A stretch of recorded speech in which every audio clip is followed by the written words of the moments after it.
The End of Politics and the Birth of iDemocracy is definitely not a book for political wonks. It's not a book for Westminster insiders.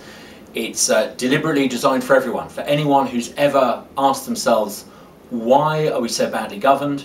Why is it that politicians seem to be so terrible? Why is it that whoever we vote for, we always seem to end up with the same old mess?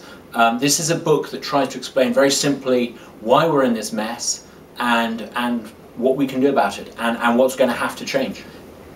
The reason why we need so much government, and the reason why people in the West have always argued that we need to have lots of government, is because of this idea that, you know, somehow ordinary folk don't know what good looks like.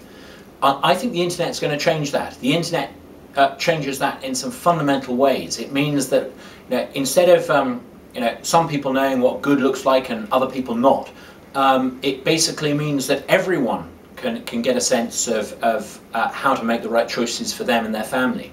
And so in a way we can do collectivism, and I'm a great collectivist. We can do collectivism, but without the state. Traditionally in politics there's been this argument between big government collectivists on the one hand and individualists, libertarians on the other. I think the internet actually transforms that, because it means that you can be a collectivist but without big government. And this is going to change not just politics, it's going to change the whole political economy in the West for the better.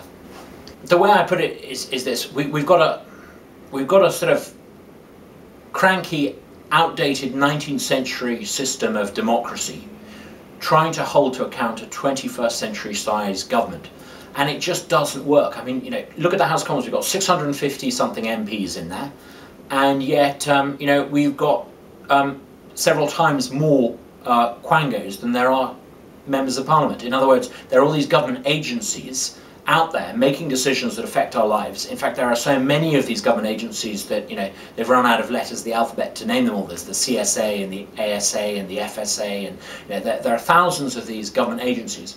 And the old mechanism whereby we elected someone every 4 or 5 years to sit in the House of Commons and hold government to account, it just doesn't work anymore.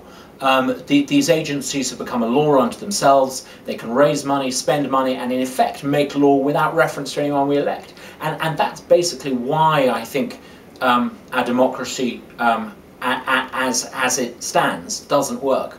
But don't despair. The internet is going to change this, because the internet is going to ensure that instead of the old 19th century system of democracy, we have a system of iDemocracy. That means that instead of leaving it to politicians, MPs like me, to decide what's right for you and your family, you're going to have much greater opportunity to decide yourself. Let me put it this way.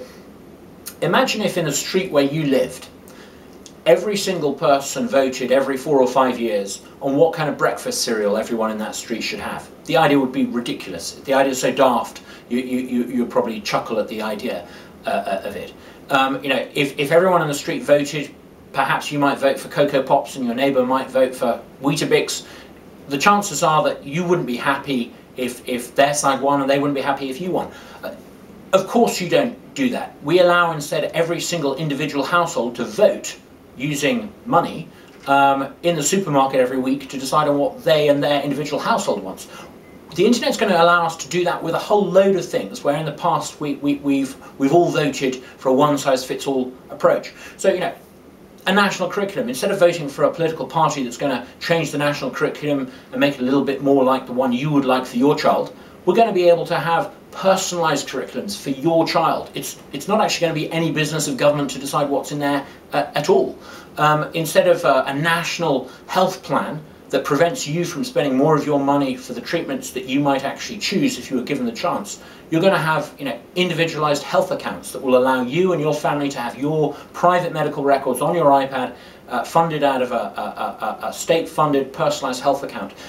Instead of relying on generic one-size-fits-all politician choices, you're going to have the power to make decisions for yourself, and this is going to be transformative for the better. I'm an optimist. I think the world is vastly better today than it was when I was born. People have much more choice. Of course, there's still poverty, there's still inequality, but the world's a much fairer place, a much more equal place, a much more just place. People have many more opportunities than they did a generation or two ago. The reason why I'm an optimist is because I think, other parts of the world beside the West understand now how to run market-based capitalist economies. They understand how to perform that uniquely Western trick of dispersing power.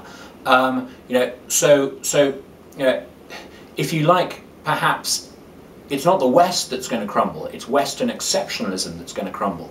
But that's a good thing. It means that the rest of the world is becoming more Western, and the West itself is going to have to rediscover that classical Western approach of small government and dispersed power. I think actually, in 20 or 30 years' time, there are going to be millions, maybe tens of millions more people who enjoy the lifestyle, the values and the outlook that we take for granted in this country. I'm an optimist. The world is getting vastly better. And one of the reasons I'm so optimistic is because I think that the wrong turn that the West took a few generations ago when it adopted the big government model, the big government model is coming to an end. The West is going to rediscover its classical liberal approach of a small state, and I think this is good news. It's good news for everyone apart from politicians and other parasites. It's great news for the people.